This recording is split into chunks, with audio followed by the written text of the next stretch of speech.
Greetings, salams, and welcome to the penultimate episode of our pioneering series, Empires, Converts and Community, connecting with Britain's Muslim heritage. My name is Tariq Hussain, and I will be your host once again as we discuss influential and forgotten British Muslims, important Muslim heritage spaces, as well as how we might connect with them today. As our regular viewers know, these episodes are set during the end of the 19th century and the start of the 20th, when the world witnessed the gradual decline and abolition of two of history's largest empire states, the British and the Ottomans. It also witnessed the start of two world wars, and in Britain, the establishment of its very first Muslim communities. Over the past 4 weeks, we have mapped the British Islamic presence from the 7th century right up to the present day. We have explored Britain's first Sheikh al-Islam, Abdullah Quilliam's relationship with the Ottomans. We looked at the links early London Muslim activists had to pan-Islamism and the Indian Khilafah. And last week, we met the three key figures responsible for founding the Mecca of Europe, the Shah Jahan Mosque in Woking, Surrey. Throughout these sessions, we have tried to link our discussions to heritage spaces and artifacts that offer tangible ways people can connect with Britain's hitherto ignored Muslim history. We've highlighted King Offa's gold coin in the British Museum, Quilliam's Mosque in Liverpool, and the Muslim heritage trails in Woking, amongst others.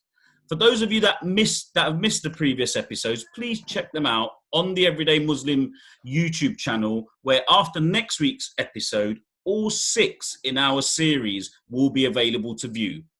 Today's episode is about the often nameless and faceless early Muslims that came to Britain for various reasons. Some gave their lives for the country, whilst others simply passed through it. Our discussion is titled Forgotten Early Muslims, Travellers, Lascars, Ayahs and Imperial Soldiers. And with the help of my 3 distinguished guests, Professor Laura Tabili of the University of Arizona, Dr. Ghee Bowman of the University of Exeter, and author of The Indian Contingent, The Forgotten Muslim Soldiers of Dunkirk, and Shahida Rahman, author of the novel Lascar. We will explore how these Muslims came to Britain, the work they did, the sacrifices they made, and the legacies they left behind. Thank you all for agreeing to be on the show today. Now, before we start, as usual, a reminder to our viewers to post any questions you have in the chat area, and I will pick them up during the Q&A session at the end. So, Professor Tabili, if I may start with you, please help us set the scene. What was Britain like during this period? What kind of visitor did it attract, and why? Okay, well, thank you, Tariq, for inviting me to take part. Thank you, Jamie, for putting us in touch. Thank you, everybody, for coming. Please excuse my messy office. I thought I'd have a more serene setting, but that's not how it turned out. So we turn today to what Tariq has called forgotten or non-elite working people. And by the way, I could read and keep to time, which is boring. I could extemporize, and it takes too long. So I will try to read with expression. So forgotten or non-elite working people, which is a bit of a departure because most of the people in the previous 4 sessions were relative elites, middle class, sometimes even titled. Muslim working people in Britain came from throughout the British Empire, right? The largest single group that we know of were seafarers, from diverse origins, not only South and Southeast Asia, but the Middle East and East and West Africa. And they lived throughout Great Britain in the provinces as well as in London. So to set the scene, to find the forgotten people, I'm a social historian and we kind of specialize in the forgotten people. We usually, the first question we want to answer is how many, and that's a really hard question to answer for most forgotten populations, right?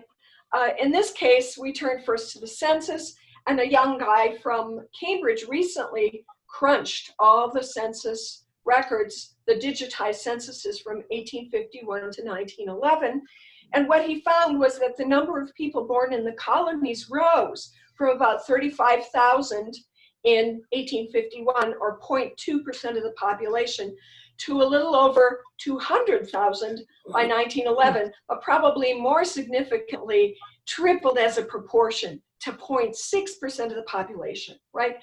So these results actually show a lot more colonial subjects lived in Britain between the 1850s and World War I than a lot of people have been prepared to believe. Wow. But census takers did not inquire about religion, and there's a whole privacy issue about censuses, which we can't go into.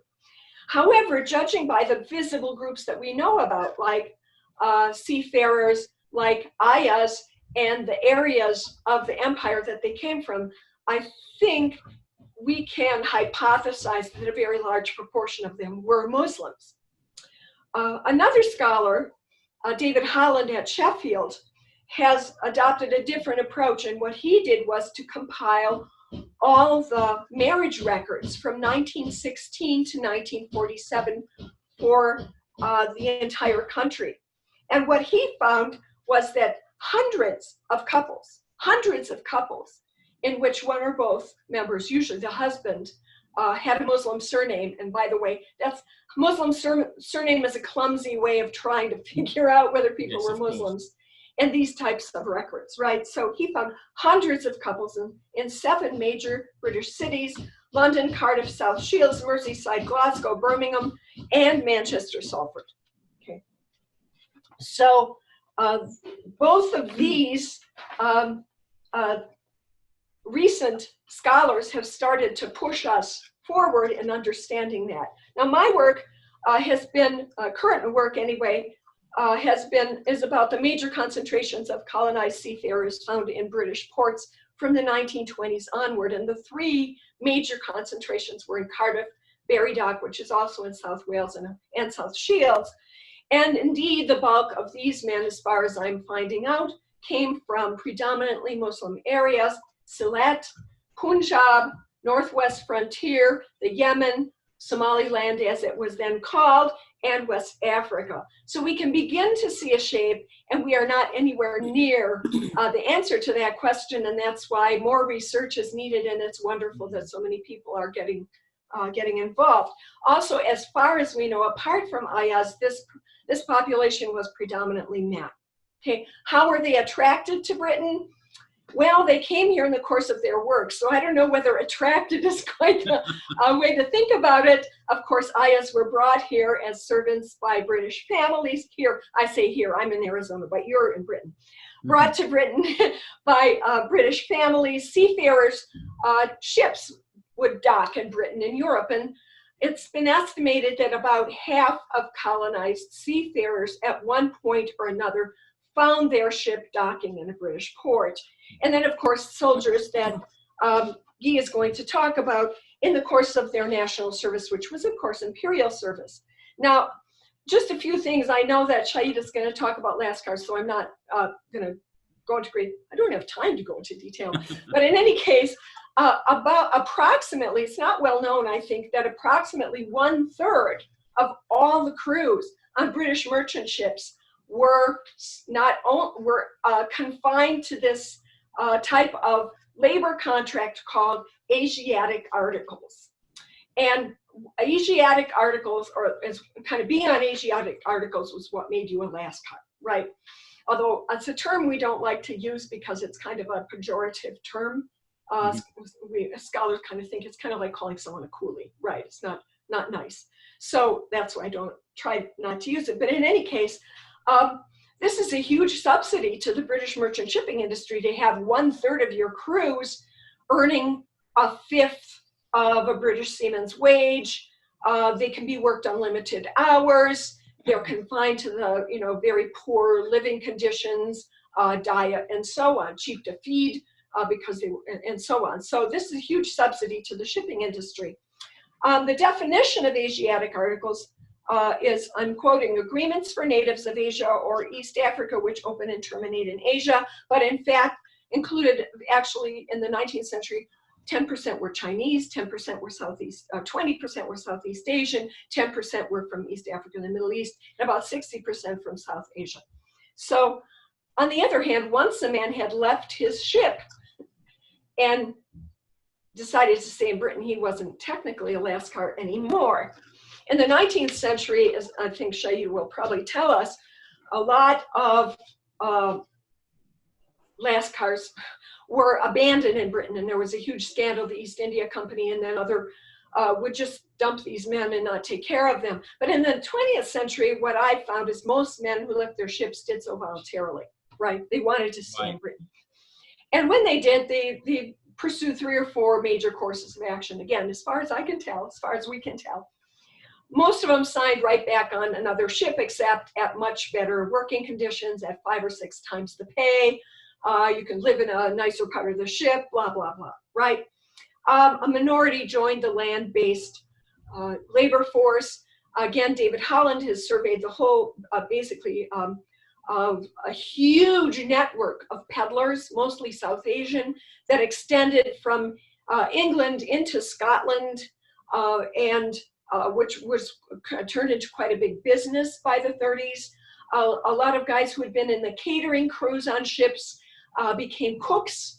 The cook in the YMCA in the 1930s was a former seafarer, South Asian seafarer. And then David has found a very substantial community of South Asian steelworkers in Sheffield, of all places. And we never really thought that there were significant colonized populations in provincial inland cities.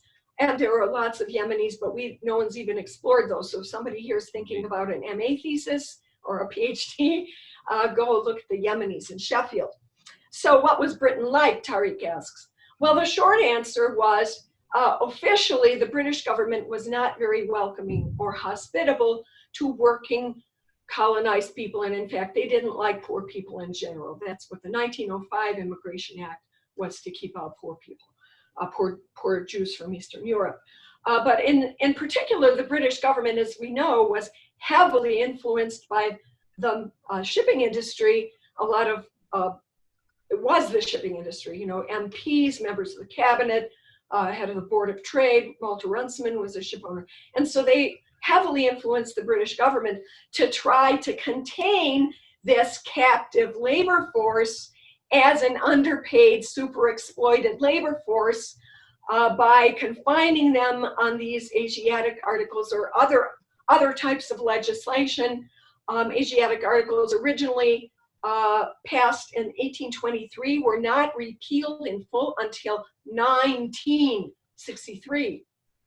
But then other Yemenis, Somalis, and so on, West Africans, they also tried to make it difficult for them to get to Britain, and they would have to remain this captive labor force. But it doesn't work, because keeping people out doesn't ever actually work, no matter how hard we try. Even that big, beautiful wall will not do it. Could I have the first slide, please? When men eluded these controls and got themselves to Britain, could I have the first slide, please? They found it. We need the first slide. There we go. Fantastic. Beautiful. Okay. Okay. So what are we looking at here, Professor? Okay. When we got to Britain, when these guys established themselves, they built communities in an institutional infrastructure, their spouses, their neighbors, their relatives, and 4 main institutions that Muslim institutions in these British, especially British ports: boarding houses, cafes, zawiyas, and eventually mosques. And on the left here, what we have is the South Shield Zawiya in a former pub founded in 1936 by a particularly progressive imam. The boarding houses that preceded them, boarding houses run by Yemenis or Somalis or South Asians, where they had prayer rooms so men could come and they could do their observances. They wouldn't be served pork for dinner and so on. And so these boarding houses were a really important infrastructure that helped Muslims get established in Britain. Then the Zawiya, which was a precursor of the South Shields Mosque, which the community kept trying to save up and get money for a mosque. They only succeeded in getting a mosque in 1972. And I'm told, but I haven't been able to document it, that Muhammad Ali, the boxer Muhammad Ali, was married in that mosque. So this is on the left, the Zawiya. On the right, the importance of women and children is another, I think, really thing that we need to understand about these communities. They weren't all rootless seafarers who just got on and off ships and were kind of strangers in a strange land when they were in Britain. As you can see, this is, again, the South Shields community, and these come from a wonderful book by Richard Lawless about the Yemeni community. And as you can see, this is a public procession, and there are lots and lots of children. And if you look very closely in the back, you can see there are some girls, and in the very back, you can see some women. These guys married local women, British women for the most part. There were a few migrant women, but not very many. And many of the wives converted to Islam. When this progressive imam got there, he served both South Shields and Cardiff. 1936, he started offering classes for the wives and children so that they could really understand Islam and what they were getting to. So can I have the next slide, please? I think I'm worried about time. Yeah. You're doing great. You're doing great. Carry on. Okay, the next slide is of two maps. On the left, it's South Shields, and on the right, it's Cardiff. And these are the two major Muslim communities. They are the two major communities of color. Cardiff by far the biggest, and then, or I should say colonized, right? Of the second generation, we can argue about what we call them. And by the way, of course, what that procession showed was that unlike some of the converts that were talked about last week, the second generation did practice the faith. And in fact, there's still a Muslim community in South Shields today around that Legate Mosque. And of course, South Shields has several mosques now, not just the one.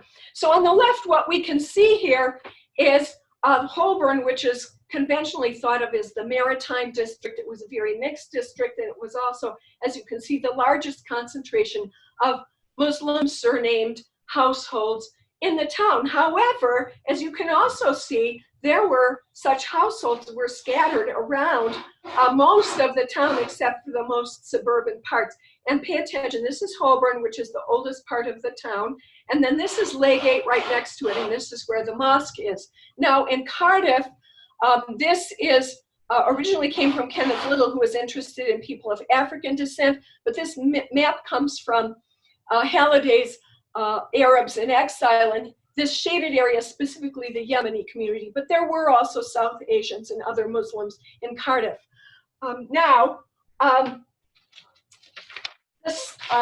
Talking about tangible traces, this is the heartbreaking part, I think. Right. And that is for working people generally, and especially for these communities.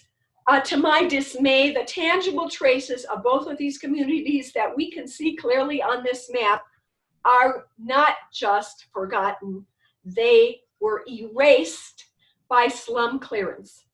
And so this was a conscious decision made to get rid of it? Yeah, actually, there's a long story about South Shields I may not have time to tell. Yeah. There's what used to be in the United States, slum clearance was called urban renewal, and it started in the 1960s, and it was known in the African American community as Negro removal, because they felt that these communities of color were being deliberately dispersed. It happened in Tucson with the oldest Mexican community that was bulldozed as well in the 1970s. So it's kind of a trend, an international trend. It happened in Marseille as well. And in the case of South Shields, the sad part was this was a very mixed community. And when they were, I'm digressing here, and I think I'm taking up too much time, but since you asked.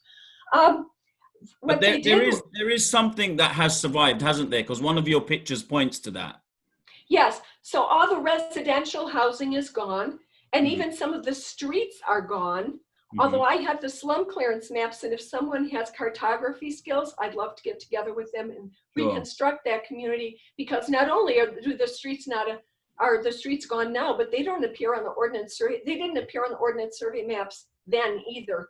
Holborn was treated as this kind of no man's land. But this was a mixed community, And when the residents were rehoused, the white or British residents were all rehoused in a suburban housing estate, and the Muslim and other residents of color were rehoused in situ. So they were basically, the mixing of this community was regarded as a problem, and its remedy was to segregate a community that had formerly been integrated, and that's also was the case in Marseille.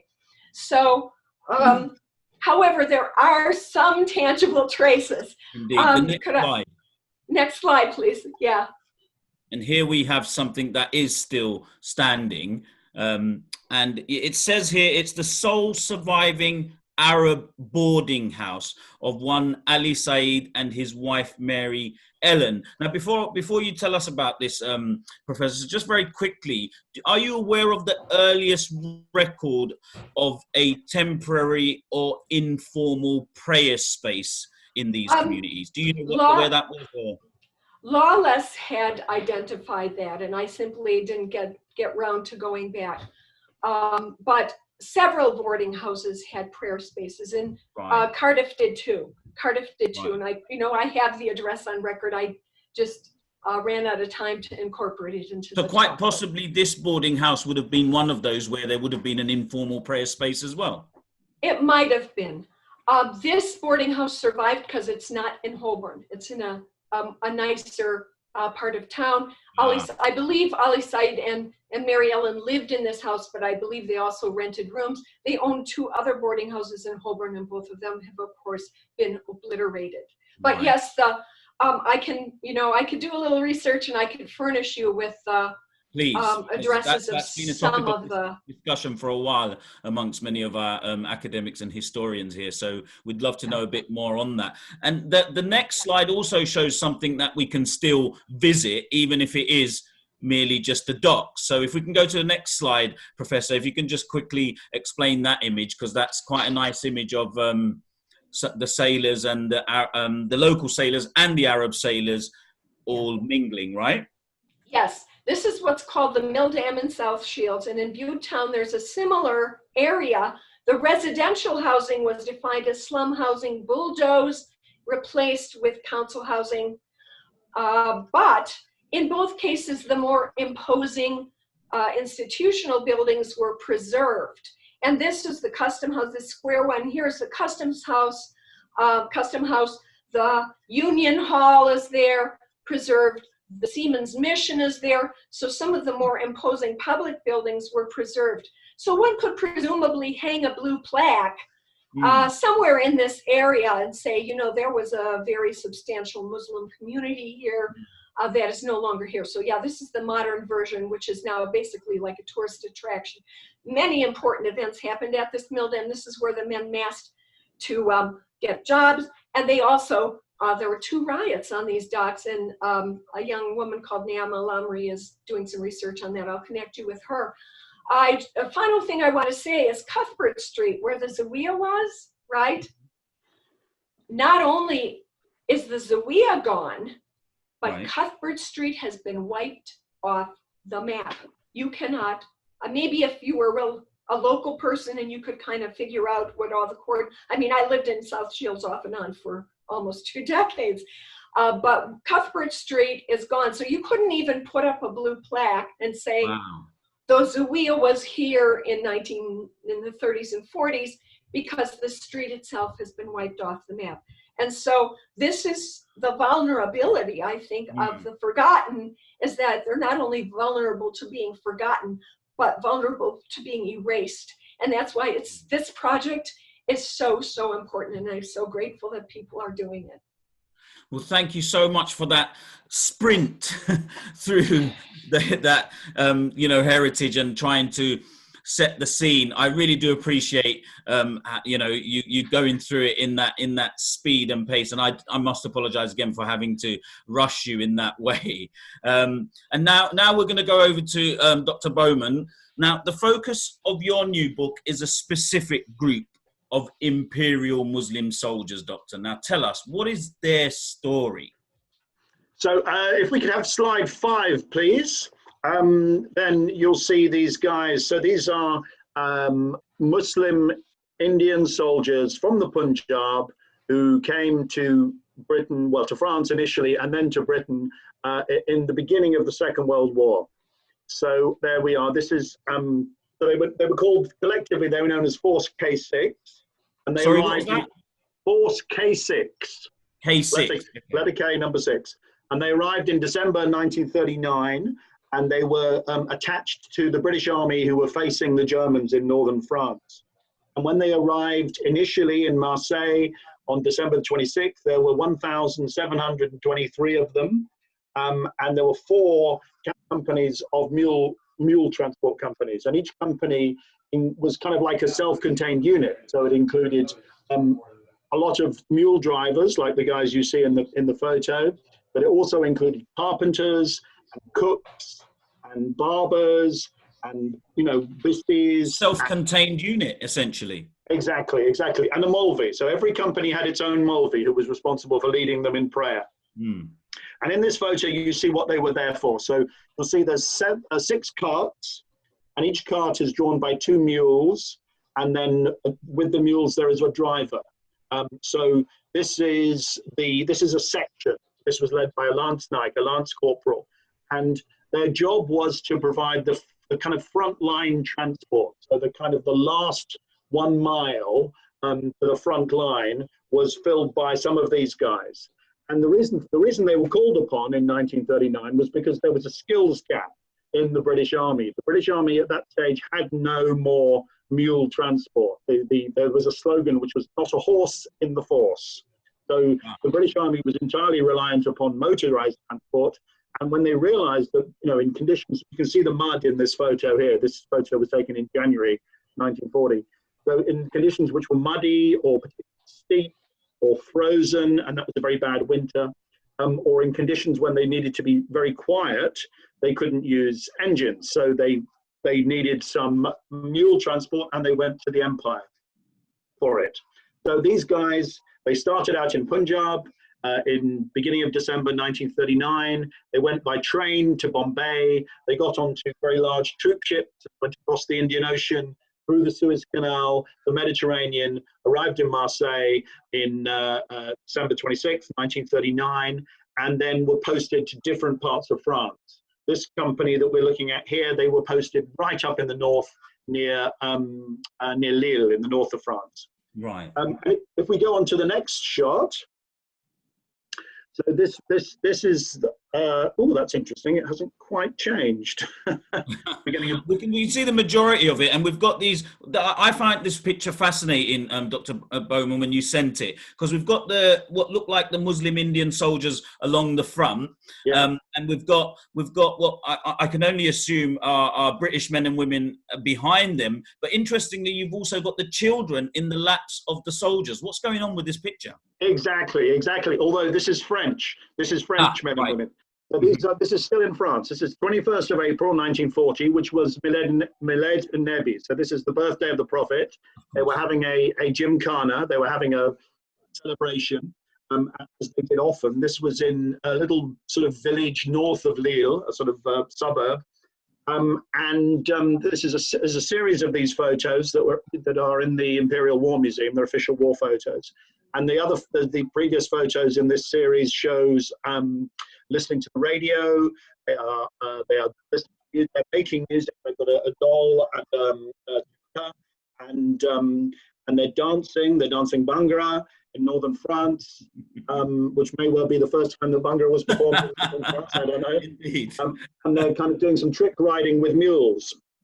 And this photo is, as you say, is the audience. So you can see the soldiers here with their puggaries, typical Punjabi Muslim type puggaree, and the children sitting on their laps. And there's a gendarme there. There's a policeman in the background.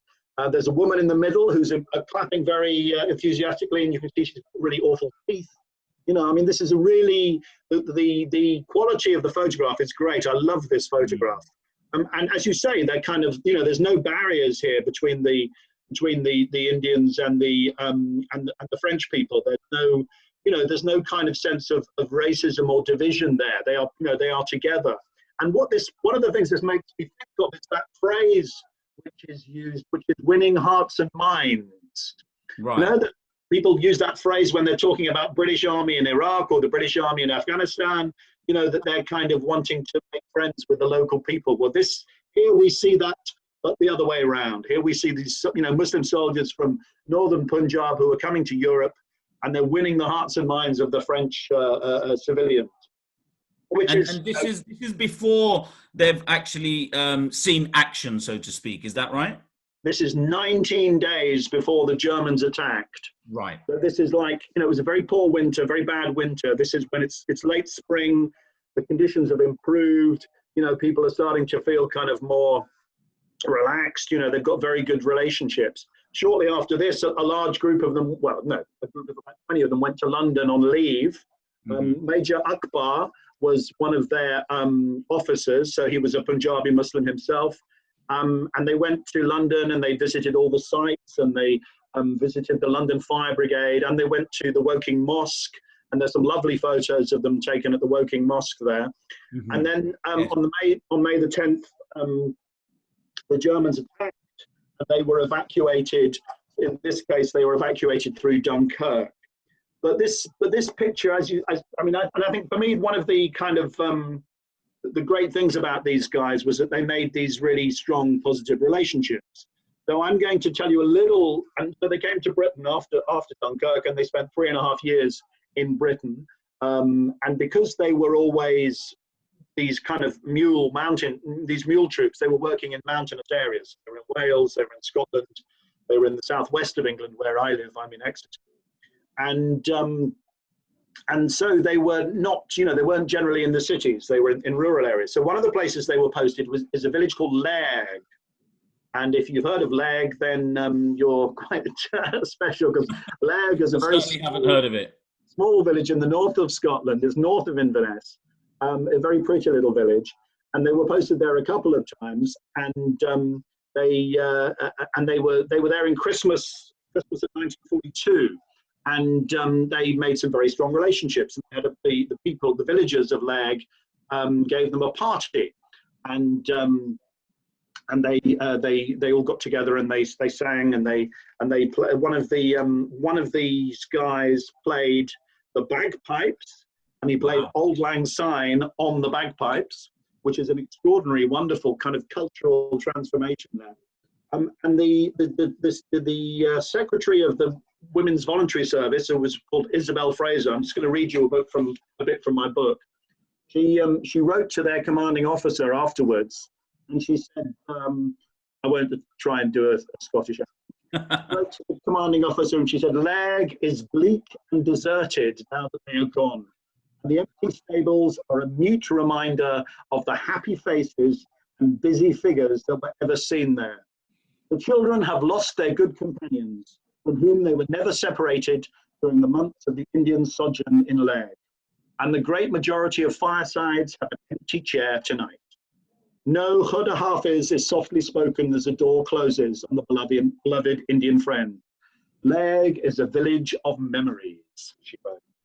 So that kind of, you know, that kind of tells you about the strength of the relationships they were making. I mean, you know, they made friends, they fell in love, you know, and they left some babies behind.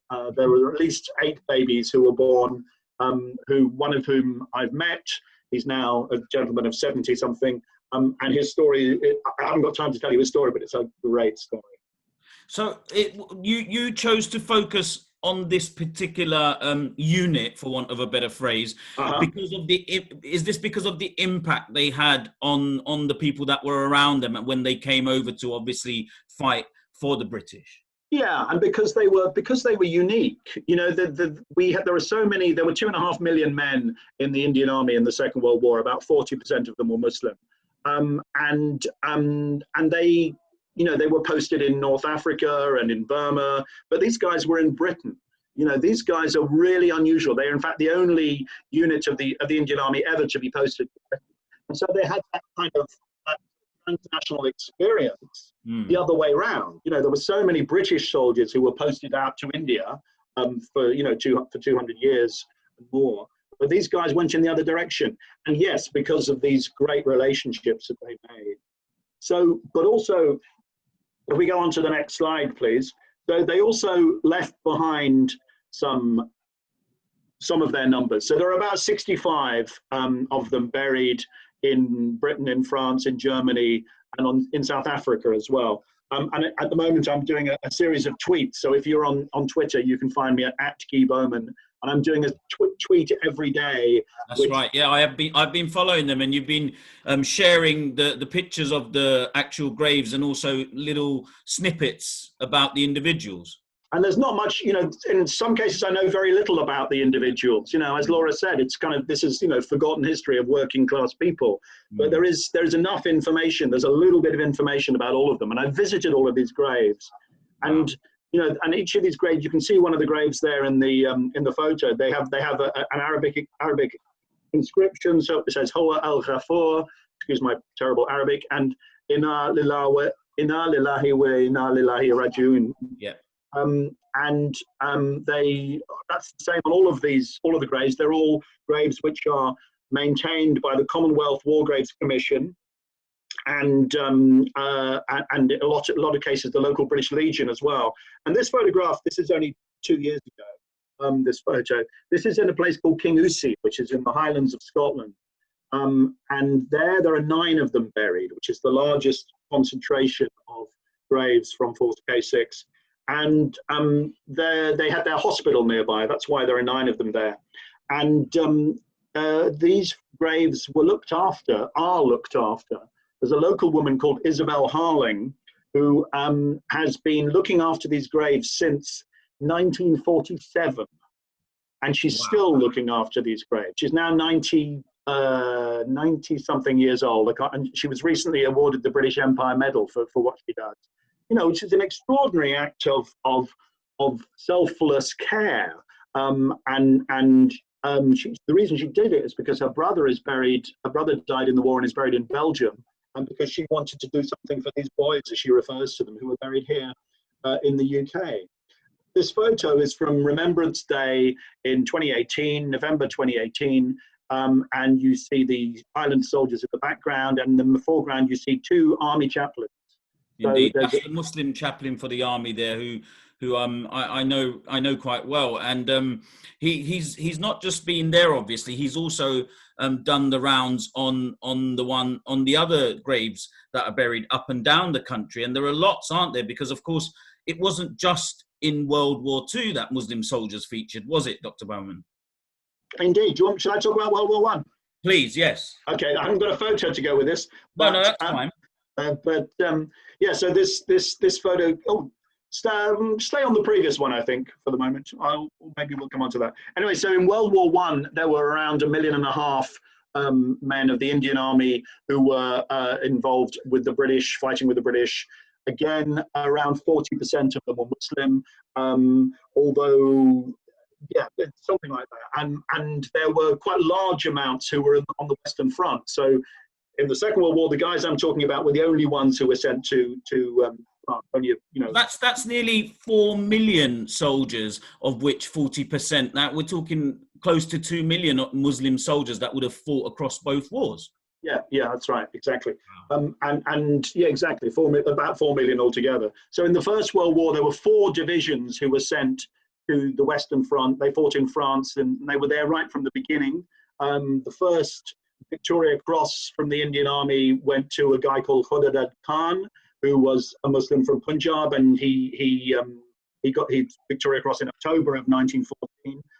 There's a statue to him outside the Army Museum in Rawalpindi in Pakistan, and they were, you know, really important part of the British Army there in France, but also in Gallipoli and particularly in Mesopotamia, so modern Iraq. And that was a very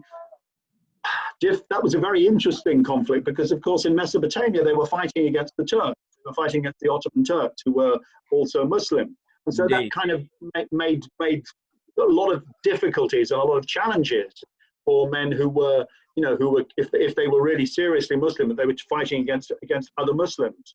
And one of I mentioned Major Akbar, who was there at Dunkirk. Well, he was also in Mesopotamia in 1916, and he was taken prisoner by the Turks briefly and escaped. But he really struggled with that, the difficulty of fighting against other Muslims there. But it's even more complicated, of course, because there were other Muslims fighting on the British side, including the in what is now Saudi Arabia, the Arab Revolt and Lawrence of Arabia. So those guys were also Muslims, and they were also fighting for the British, or at least on the same side as the British, against the Ottoman Turks. So in a way, it kind of questions the category of Muslim as a kind of, as being the right category to look at it, because actually there's so many other kind of political and regional and imperial factors which are making, are kind of working at work there. And there were quite a number of Indian Muslims and French Muslims who were captured, French African Muslims who were captured in France. And the Germans made a special prisoner of war camp near Berlin, which was called the Halbmondlager, the Half Moon Camp, where they imprisoned about at least 4,000 Muslim Allied prisoners. And that place also was the site of the first mosque in Germany. Yes. And there's some interesting photos of that. And the reason they did that, the reason they separated out those prisoners was because they wanted to use them as, in the fight against Britain and they wanted to use them for a jihad against Britain and against France, which they weren't successful.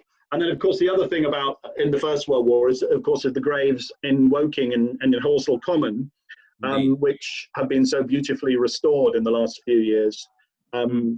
Yeah. We're going to show some pictures of that a bit later on, Dr. Bowman. But if you could also tell us about, I love this next slide, please.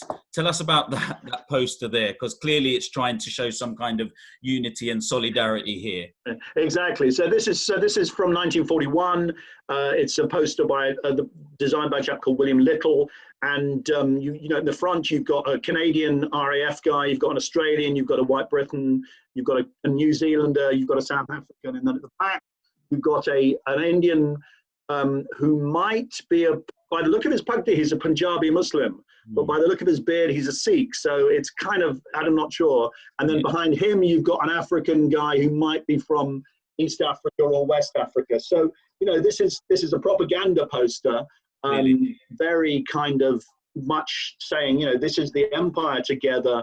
We are fighting we're marching forward. We're fighting against the forces of fascism. This is before Japan came into the war, so this is much more focused on Germany as the enemy. But, so the Indian Army, 2.5 million in the Second World War, Africans around 500,000 at least, from East Africa, from West Africa, from the kind of all the different parts of British Africa, including, Malawi and Zimbabwe as it is now, Nigeria, Ghana, all different parts.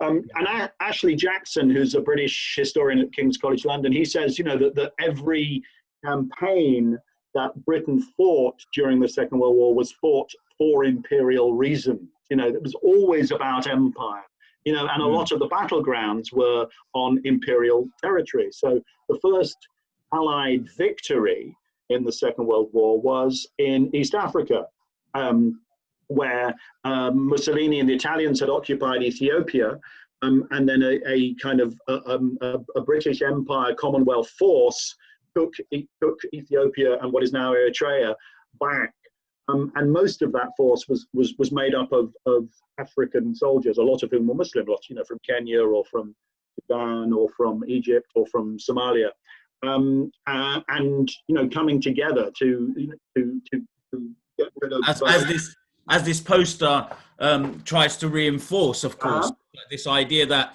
your loyalties shouldn't be with your faith or your ethnicity, but it should be with the empire. Exactly, with the Union Jack, which flies in the background there. Yeah, indeed. Which I think is a great place to end that. Dr. Bowman, thank you so much for that. Well, I will call up on you again at the end, towards the end, when I refer back to some of the places where we can connect with some of this imperial Muslim heritage. If we could now, you can leave the slideshow up. Now, if we can move over to the next slide, please, Mijambai. So, Shahida, you have already written a novel about a particular type of visitor to Britain who we've already discussed, the Lascar.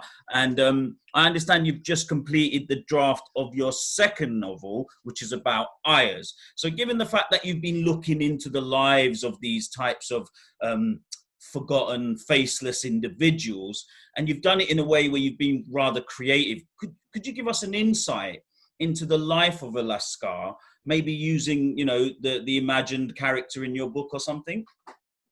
Yeah, so my novel Lascar is published in 2012. And at the time when I did research, I found it quite difficult to find a lot of information about Lascars. And I asked around, I spoke to people, and most of them said they never heard of the word. And that was quite interesting. So this takes me back to about 2006 when I first started to do the research.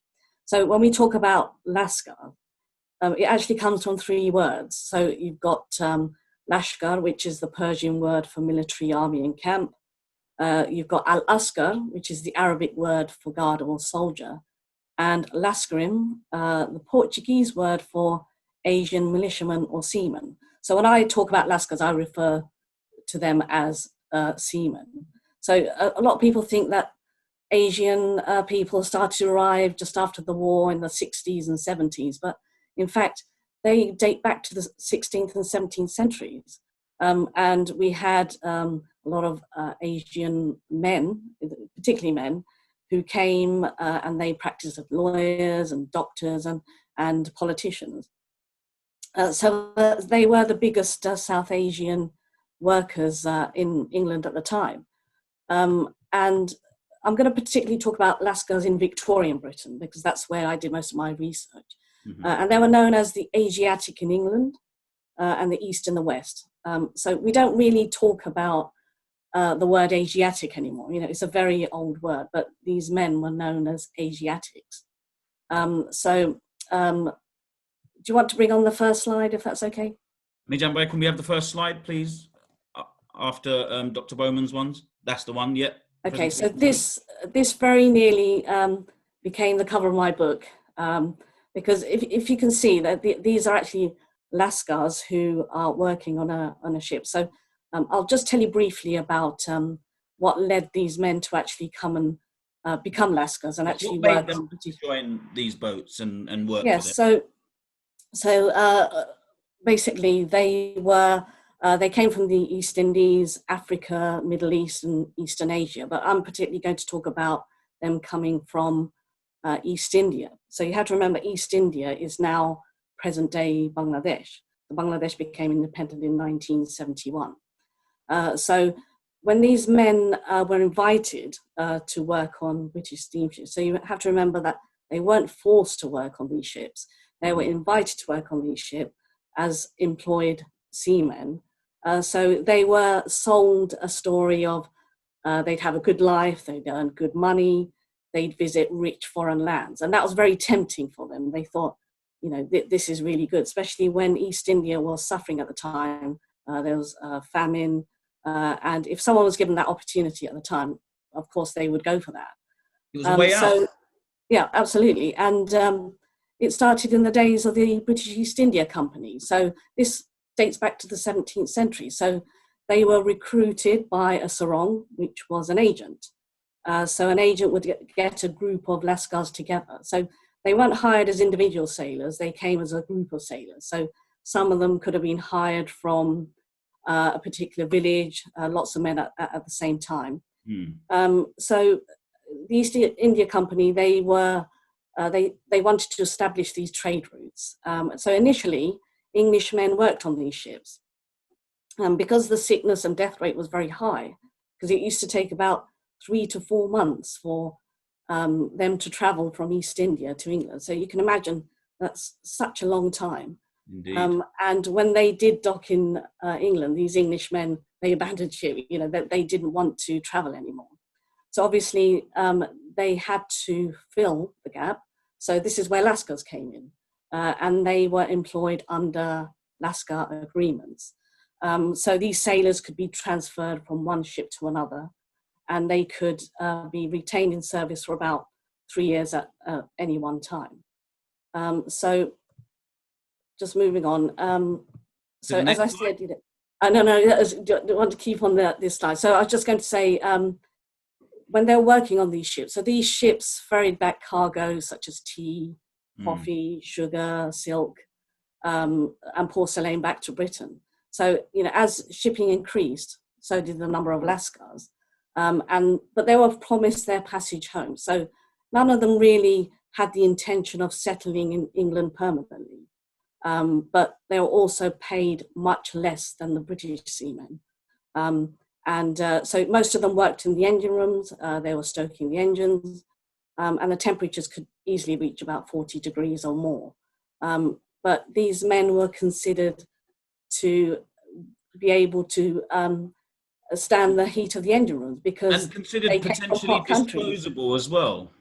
Yeah, Dispensable, absolutely. Yeah, so they also worked as cleaners, they also worked as cooks, coal carriers, they oiled machinery, and very few actually worked on deck because they knew very little English. So once they arrived into port, it was their duty to ensure that the ship was unloaded. So you can just see, this image that we've got here, that really tells you the story of what these men did. And so this was on the way to India. This is based in Southampton in 1876. And you've got the mail bags and they're heaving the chain cable.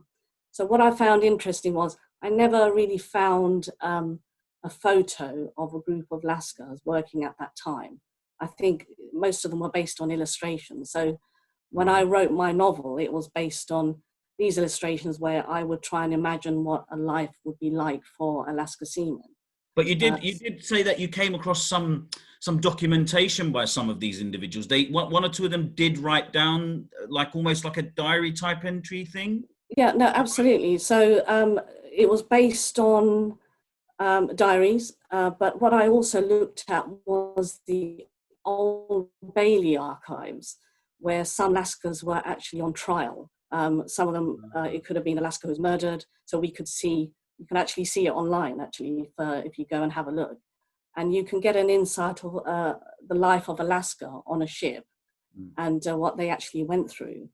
It's quite fascinating. So I read a lot of that, and I thought, this is what would happen to them once they were over here, Shahida? So they've done 4 months of hard labour, in the steam engine room, and they've unloaded, and what could happen to them when they came here? What kind of life did they have in that period that they might spend in the UK before they went back?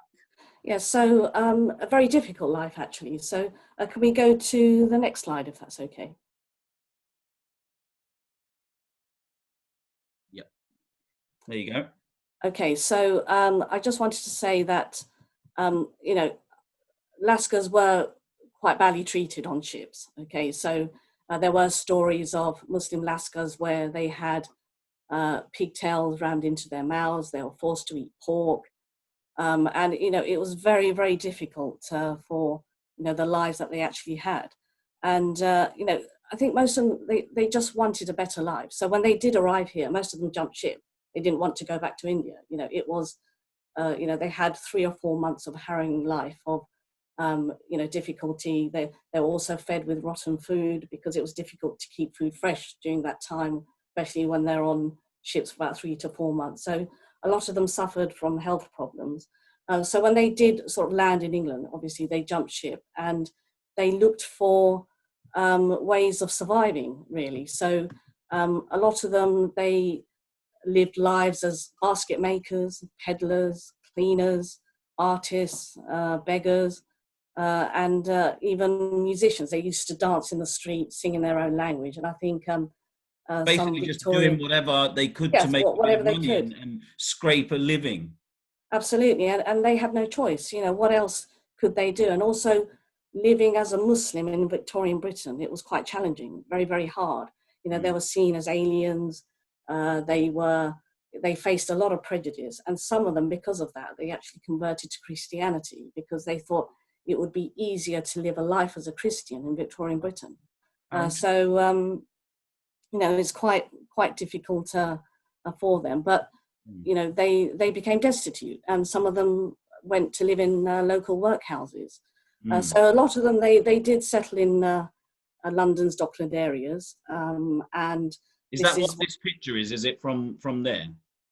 Yes. So I was just going to say that, you know, this is the Stranger's Home. So when I don't know if anyone's heard of the Stranger's Home, but this actually closed down in 1937. So what it was a place where local men, it was Joseph Salter, who was a Christian missionary, and he saw how difficult the life of Lascars were when they arrived here, because they were sleeping in the cold weather. A lot of them were dying. They had no place to go. And this was the Stranger's Home. So about 200 Lascars at a time would actually stay there, but there were no bedding, no furniture, no fireplaces, but it was a roof over their head. And Christian missionaries, they did try to help Lascars as much as possible, but they also had another agenda where they wanted to convert to Christianity, which they did do. But they were the only people who were really sympathetic to these men who actually needed that help. So because of lack of funding, that closed down in 1937, but that would have been a very interesting building to see today if it was still standing. It's really interesting because it was also missionaries that, if I understand it correctly, that also set up a home for those Ayahs who found themselves on the streets as well. And if you can just tell us how, firstly, what is an Ayah for those of us listening who might not know, Shahida? Do you want to tell them? Yes, so Ayahs and Lascars are connected. So Ayahs were Indian nannies who were employed by British families who were living in India at the time. So they were child carers. They took care of children. So when I was researching Lascars, I also discovered Ayahs. There were very few women who actually came from India at the time. And most of them were widows, and they were mature women. So what they did do, they traveled many times. So there was a woman who traveled almost 42 times on a ship. So I think it's just, I decided to write my novel, Lascar, because I thought it would be a good way to educate people about the history of these men, the forgotten history, you know, the hidden history, and these women also as well. So, but Lascar is set in the 19th century. So, you know, everything that I've sort of told you about the history, I sort of included that in my novel. So it's a typical life of a Lascar. And you're doing the same, obviously, with this new one for Ayahs as well. And again, I assume the ambition here is to try and make these narratives of these you know, almost invisible individuals of Victorian Britain much more accessible. Yes, absolutely. So can we go to the next slide? So I think that's the slide that shows my novel. Yeah. So this, you can see a photo. This really tells the story of my novel, and it was printed in the graphic newspaper in 1876. So the graphic told the news in stories, and I chose that cover because I thought, you know, this is you can quite clearly see you've got the men at the bottom left, they're eating with their hands, probably rice or something. On the right, they're praying. You've got an ayah, can you see in the middle there on the right? It's so you know, it's quite an intriguing life cycle. Yes, that's right. And and I thought, you know, what a wonderful image. This really tells the story of my book, and I just found it really fascinating. That's, you know, the minute I saw that, it was between this image and the other image that I showed you. But I thought, you know, what a story. You know, images do tell the story without words. So that's exactly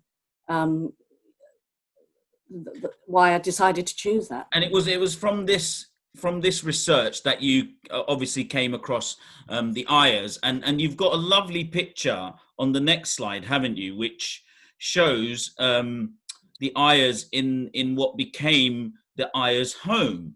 Absolutely, so, yes. So what is this Ayahs' home?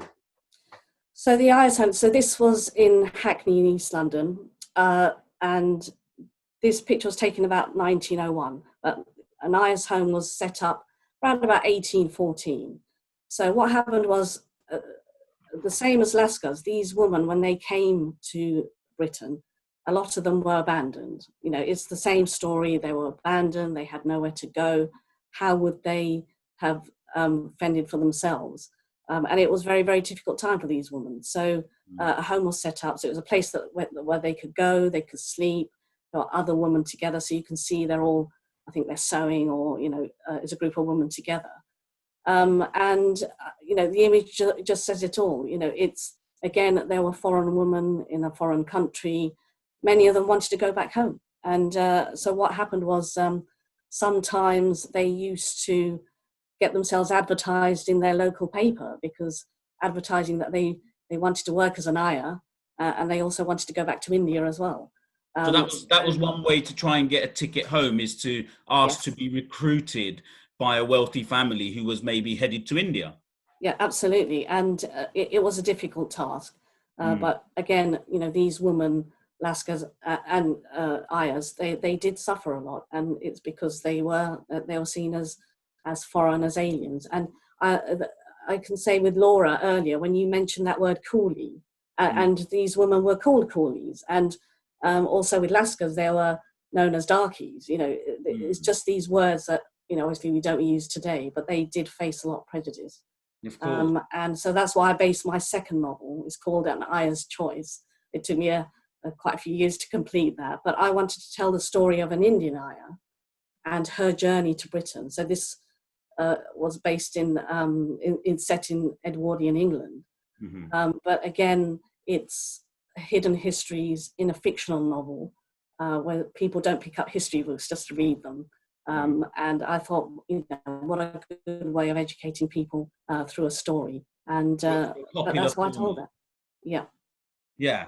And these ayahs here that we see, I came across some awful reports that some of them were sometimes found wandering the streets, lost, unable to speak the local language, having been, you know, really badly treated or abandoned completely by these families. And so this ayah's home became a real sanctuary, didn't it? It did. And it was a woman who was speaking the same language. They could meet together, made them feel at home. But most of them did want to go home, and it was a very, very difficult time for them. Indeed. So again, I think with Lascars, when it was the time of the First World War, they had to end up fighting for Britain, and it was fighting for a country that didn't really embrace them. But they had no choice. You know, what could they do? So I think there was about 150,000 Lascars by the time the First World War broke out. But it was, again, a very, very difficult time for them. But their loyalty was amazing. Just one quick story I can tell you is during the First World War, they were on a ship, and it was struck by a bomb. And what happened was that the Lascars, they just stood on deck waiting for the captain's orders, because they were loyal to the captain. They wouldn't do anything without the captain's orders, but the captain had already been killed. And these men were found shivering, just sitting there. And I think when they were found, they were said, well, you know, why didn't you move? Why didn't you try and save yourselves? But they're also known as, with their surnames, they were known as the ships that they were on as well. So they used the ships named as their surnames. So, you know, they were very loyal. They were very hardworking, but a lot of them were mistreated. Not all, you know, some were treated very well by the ship's captain. But, you know, there's lots of stories out there. And I'm hoping that one day we'll be able to find that photo of a Lascar in a Victorian street, so we can really see, wow, you know, what we can see from a photo. And I think that would be absolutely amazing if we did find that. Well, thank you so much for that. And Shahida, I wish you all the best with your new novel. Now, that last picture allows me to bring the conversation nicely to places where we might connect to this heritage, because you will see from this slide that has just come up that one of the buildings used as the Ayah's home in Hackney still stands. This is at 4 King Edward's Road, where this snapshot on the left, I literally took off Google Street today. And it shows you that although this property has been turned into luxury apartments, much of the facade looks exactly as it did when the Ayahs were here, as seen in the historic photo on the right.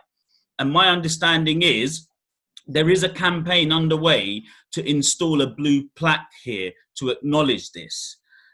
So that's one example where we might be able to connect tangibly with some of this heritage. Now, the next slide shows a building most viewers will be familiar with. So Mijamba, if you can move to that. In the bottom right, you'll see the Brighton Pavilion, which was one of the places turned into a temporary hospital for many Muslim soldiers that were injured fighting for Britain.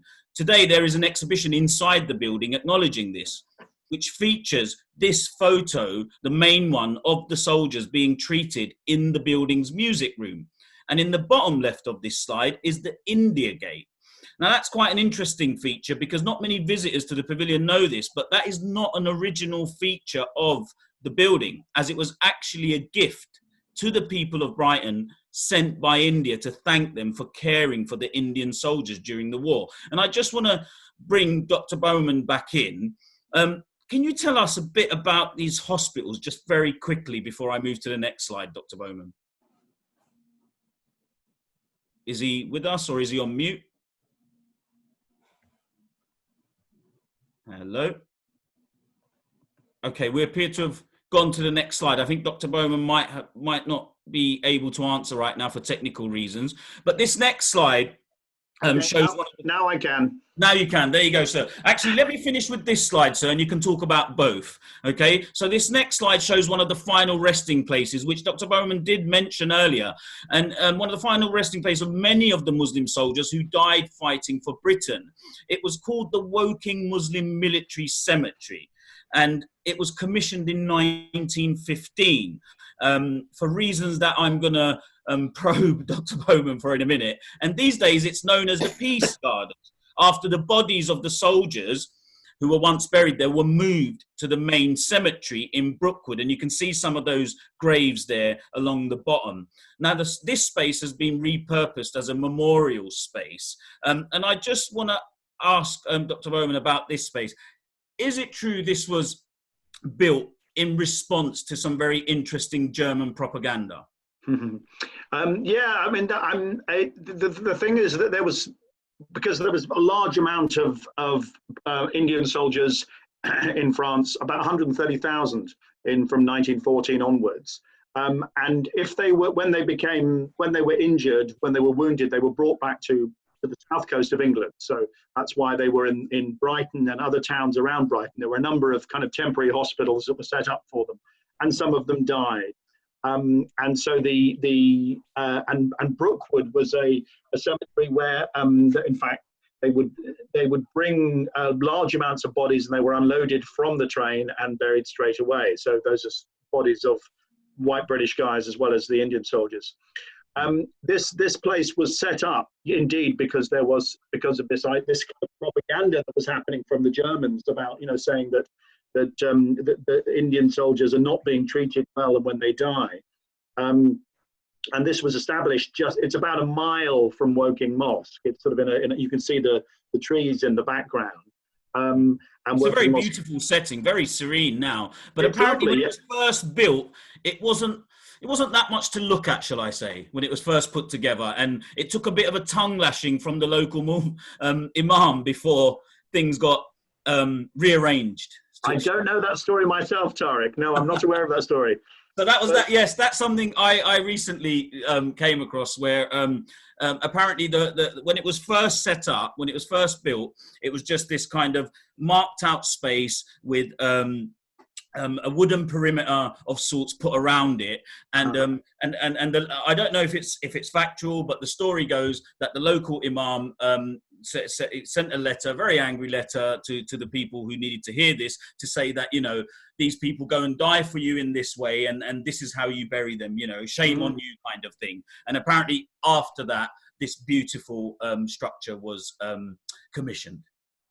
That sounds, I mean, the Commonwealth War Graves Commission, which was then called the Imperial War Graves Commission, was set up sort of in the middle of the war. And it took a while before they had worked out how to go about, the kind of process of making these headstones. So the guys that I'm studying, who were all, from the Second World War, it was very clear how they would be buried and what would be the processes for that. But back in the middle and the beginning of the Great War, the First World War, it wasn't so clear. So that does kind of sound right. I mean, you can see in that photo, so there's a photo on the bottom right, which I think is Mahmoud. Sorry?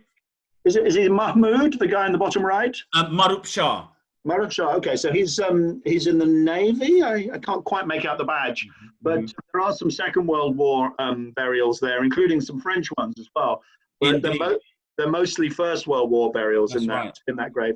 And actually, one of the burials is from the relative of a friend of mine. So one of Omar Tareen, who in my book he wrote he lives in Abbottabad in Pakistan, and his great uncle is buried there in that garden. How fascinating! Yeah. Of course, they've been moved now and relocated with the other the other military burials in Brookwood. So this space now, just for viewers who may not know, is now just a kind of commemorative space, as a memorial space, and as the title suggests, a peace gardens. But just that thing you were saying earlier, Dr. Bowman, about, early on there was a level of ignorance about all of this. One of the interesting anomalies in some of the graves that were first put into Brookwood Cemetery, I've got a picture there on the bottom left. It's not one of the graves that was moved, but what's interesting about that particular grave is that it's a Hindu grave. I don't know if when you visited us, I mentioned this to you, but the gentleman's name is Moti Ram. And everybody I've asked has absolutely no idea how that happened. But, some people have alluded to the idea that it might have been done out of ignorance, shall I put it?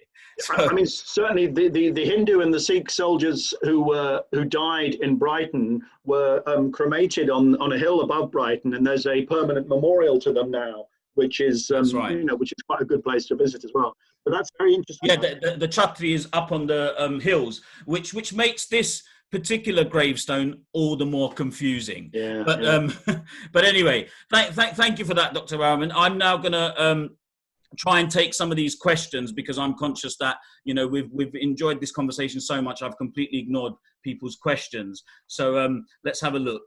We've got one here from Tahmina. Fascinating discussion. Do any of the panelists have any information about the early Muslims in Yorkshire, in particular Leeds? So Professor Tabili, as you were looking at these early people, do you know anything about Muslims in Leeds? No, but I bet if you ask David Holland, he might. Right, so there you go. Your answer is to ask Stephen Holland, but Dr. Bowman has very sensibly put his hand up, which is a great way to manage this. Thank you. So, I mean, my guys were posted in Doncaster, or rather just south of Doncaster, for a short time at the end of 1940. I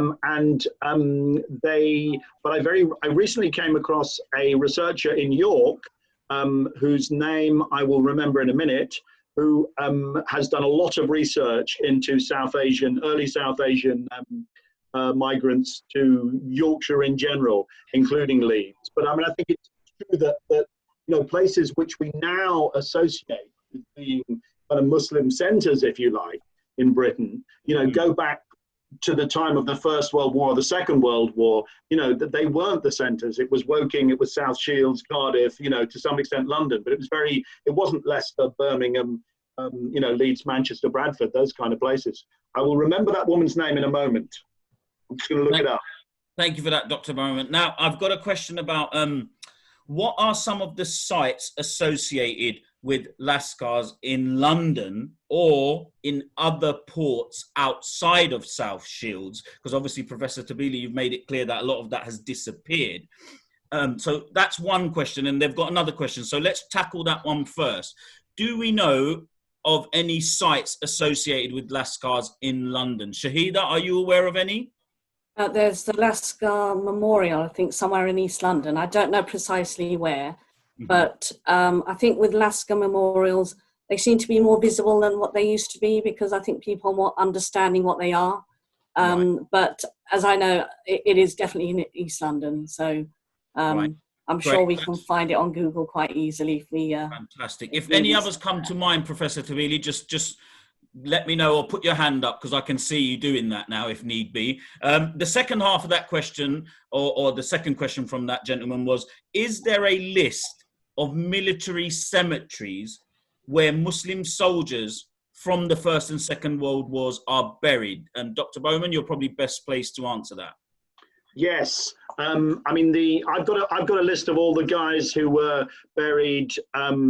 The guys who I know where they're buried, which is a number of cemeteries across the UK. There are other Muslim soldiers and indeed sailors. I mean, for example, there's a Lascar buried in the northwest coast of Scotland.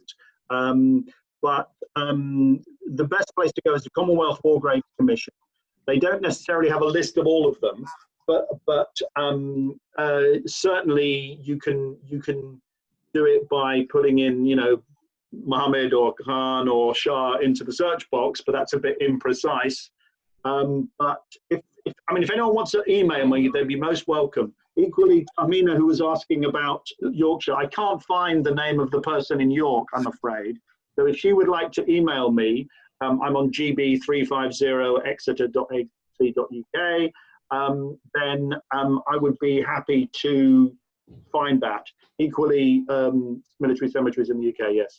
And I can testify that Dr. Bowman is very active on Twitter. So if you want to, always feel free to tweet him. He will definitely respond. He's not one of those academics that just disappears, into their books. So I've got a question here now.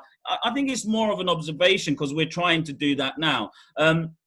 Such important information for our younger generations. How do we make this history accessible for them, considering there's nothing in the curriculum? I mean, that's the debate we're having all the time, isn't it? And Shahida, I know that's why you went for novel rather than like a historical book or an academic piece. So as a mother as well, and someone who works closely with the Cambridge Mosque, and you work with other education institutes in your town, how do we make this history accessible? That's a very good question. I have to say, with some schools are already talking about Lascars, the Asian seamen, Indian Ayahs.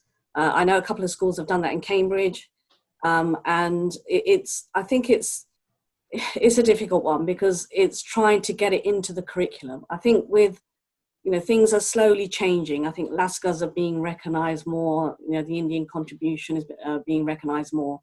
But it is a difficult one to try and actually get that in the curriculum. But I would say, even with young children, they are reading more. And my novel was also used in a couple of schools in English lessons. So they read some text and they talked about it. So it's really, I think, with people approaching their own schools and just saying, look, can we have a look at this text? Can we study a little bit more about them? So schools are very flexible. But I think that's the best way of doing it now, is approaching individual schools and just bring that to them and say, look, can we just have a look at that and educate our children with that? Indeed. And I think it's very important as well to have material like the books you write to make that information accessible for schools. And Dr. Bowman, you, like a very good student, you've put your hand up again, so I'm going to let you speak. Yeah, just to reinforce what Shahida said, I mean, in my experience, teachers want to do this stuff. They want to broaden their curriculum. They don't know how to. That's the issue. They haven't got the skills or the resources. So sometimes it's about taking something, you take a book and you put it under their nose, or you find a website for them, because there is actually a lot of good stuff out there on the web. You find a website, you find a film, you find a bit of, whatever it might be, and you point them towards it. Or you go into the classroom, you be prepared to go into the classroom yourself and to advocate and to talk and to share experience and to share stories. Thank you. And there's no doubt in that, of course, something has to also change with the national curriculums, without a shadow of a doubt, because otherwise we are up against it. I'm conscious that loads of questions are coming in, and I'm going to miss them all because they're scrolling quite fast. So just a very quick one. I'm not sure it's totally connected, but I have heard of the word ama for Chinese domestic workers. Is that correct? Shahida, you're nodding, so can we quickly say yes? Yes, that's okay. Absolutely right. Yes, that's spot on.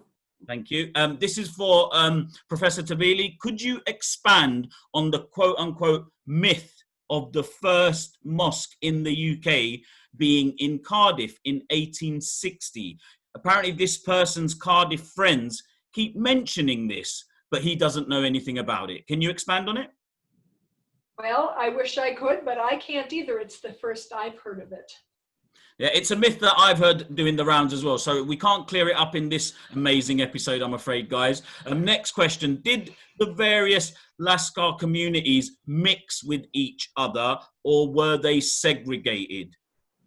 Shahida, you're nodding? Yes. Well, I think we mentioned earlier, Lascar men, they married Englishwomen. So this is where the integration happened. But having said that, these women were also made as outcasts in their community because it was seen as unacceptable marrying someone who's not English. So, but I think communities, they grew together, they stayed within themselves. So the only integration was when they married English women, because they weren't Asian women in England at the time. So that's why you see these pockets of in port cities where they lived on railroads and just to try and live together and be able to make their lives more easier. So I think, yes, that's exactly that. And from the examples that we saw from you, Professor Tabili, clearly they did marry and there was a level of integration going on. But were they generally, those that they married, were those women and those families generally then shunned by their host communities, for want of a better phrase? I think that no. I mean, the short answer would be no, and I think that that's something that else that I'll send you, Dave, that David Holland's work shows as well. Parents didn't always react well, but again, I'll refer you to another book by Sidney Collins, which was written in the 1940s, and I don't know if he's even alive anymore, where he actually went into people's homes and talked to them. And it would happen that, say, a young woman married a man of color, a Muslim or someone else, and sometimes the parents didn't react well, but they usually came around.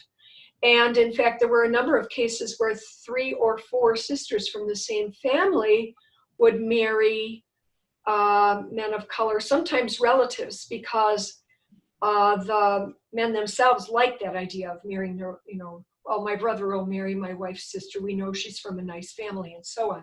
So, yes, of course, there was terrible prejudice and terrible, horrible mistreatment.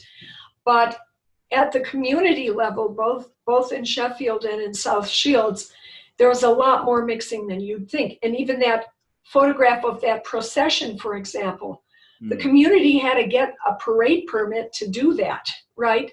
If the local authorities had been totally hostile, they could have just said, no, you can't do your ceremonies, and they had they had a license to halal butcher and so on. So obviously individuals are individuals, as we're finding out to our sorrow right now, when it comes to race and prejudice and Islamophobia. But when you actually investigate to the community level what was going on, you find that it wasn't as bad as, for instance, the kind of stereotype would have it. Catherine Cookson novel, which sort of made a novelist from South Shields, which made this mixed marriage out to be this terrible tragedy that could only end badly. Right. And Shahida, you want to come in? Yeah, just something quickly. I just wanted to say English women did set up lodging houses for Lascar seamen. So they did look after them. And some viewers may have heard of Lascar Sally and Calcutta Louise and Chinese Emma. They were given these names because they helped Lascar seamen. And that's where they started to marry English women. So I have done the research where you can type in names on ancestry.com, Mia Uddin Rahman, and you can see that the children from these men, they've got English names, but they've got Muslim surnames because they married English women as well. And some of them have actually got English names as well, forenames. So it's quite interesting to have a look at that. So if anyone, it's not as straightforward as we might think. And Professor, given that you were just rolling off all these great names of researchers and writers, somebody wants to know who are some of the academics currently researching the lives of working class Muslims in Victorian Britain. Now, instead of putting you on the spot, I know this somebody, so I'm going to say that I'm going to introduce you both by email, and you can share that information. And I'm going to move on to the next question, which is... Can we just add Rosina Visram to that? Of course, yes, Rosina... no, we're aware. We did try and get hold of her for this, but as you know, Dr. Bowman, she's very busy. So it's almost impossible, but yes, thank you for that. Now, this one's probably best for you as well, Dr. Bowman. What was the loyalty? Because you spoke about the complexities of faith and ethnicity and, you know, going to fight against the Caliphate, going to fight against the Ottomans with the Arabs, against the Arabs. What was the loyalty of Muslim soldiers' levels of desertion, where foreign soldiers segregated on religious lines? That's the first part of their question. Segregated on religious lines, well, certainly the British Indian Army was generally, had at least at the company level, would be one class, as they were known. So the guys I'm studying were all Punjabi Muslims, or almost all, 97.7%. So almost all of them were from Punjab, and they were Muslims all. So there was a kind of separation there. In terms of loyalty, I mean, I think that's very interesting when one of the companies that I'm studying was taken prisoner by the Germans. So they spent nearly 5 years in prisoner of war camps. And as they had done in the First World War, so the Germans in the Second World War tried to get them to join the German army. And they did that. Particularly, there was an Indian guy by the name of Bose. Subhash Chandra Bose, who was a Hindu, a Bengali Hindu, and he went around the prisoner of war camps in Germany, and he tried to recruit Indian soldiers, Indian prisoners of war, to join the German army. And he had some success. There were about 3,000 of them, and quite a lot of them were Muslim. But interestingly, one of the things that Bose was interested in was he wanted his army, as it were, to be integrated. He didn't want them to separate out Hindus, Gurkhas, Muslims. He wanted them to all be together, and he did that. This regiment of the German army, the 950th Regiment, was actually deployed in the Netherlands and then in France. Didn't actually see active service, but you know, the loyalty was tested. It was tested, and what that really made, you know, this was in a time in the 1940s when it was running up to partition and independence, and a time when people knew that this was coming. And so that question really of whom and to what are you loyal was really a key question. And in, you know, the guys that I'm studying, 320 of them were taken prisoner. About 10 of them managed to escape and make their way to Britain. At least 20 of them joined the German army. The vast majority of them did what most prisoners of war do, which is to sit and wait. Thank you for that. I've got one more question, and this is about Lascars again. Professor Tabili, I think you might be able to help us with this. The individual wants to know, and I doubt there are any, you know, real hard data on this, but what was the percentage of Lascars that were Muslims? Do we have any indication, anything to...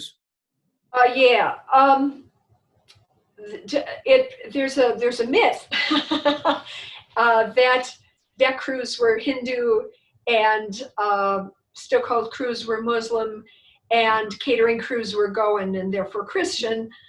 And I've had a little bit of correspondence with Professor Balachandran, who you may or may not know of. He wrote the book on Lascars at the same time as Shahida, as you were writing your novel. It came out in 2012. I had a little correspondence with him, and he said, well, that's an oversimplification. But in general, stokehold crews were almost universally Muslim.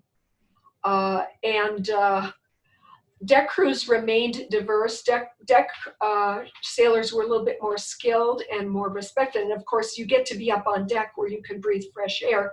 Stokehold work was basically industrial labor, and it was extremely dangerous and debilitating, as Shahida has told us.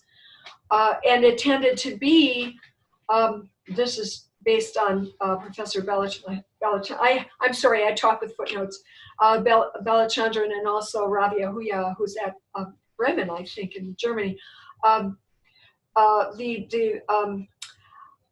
employers, in order to get the cheapest labor possible, recruited from non-seafaring communities. Deck sailors tended to come from Bombay, Calcutta, and other Mumbai, Bombay as it was then called, from coastal areas with a tradition of seafaring, and they had some seafaring skills. They didn't want to go in the stokehold and shovel coal into a furnace. And so what these BISN, P&O did was they went to rural areas, and as Shahida said, people who were marginally agriculture, usually they were smallholders, agricultural smallholders were having a rough year, or they were available because it was off season, and they would take a voyage, and they didn't at first probably much concern themselves with the fact that the wages were awful, because they just needed a little supplementary income to keep the farm going. And so this got institutionalized.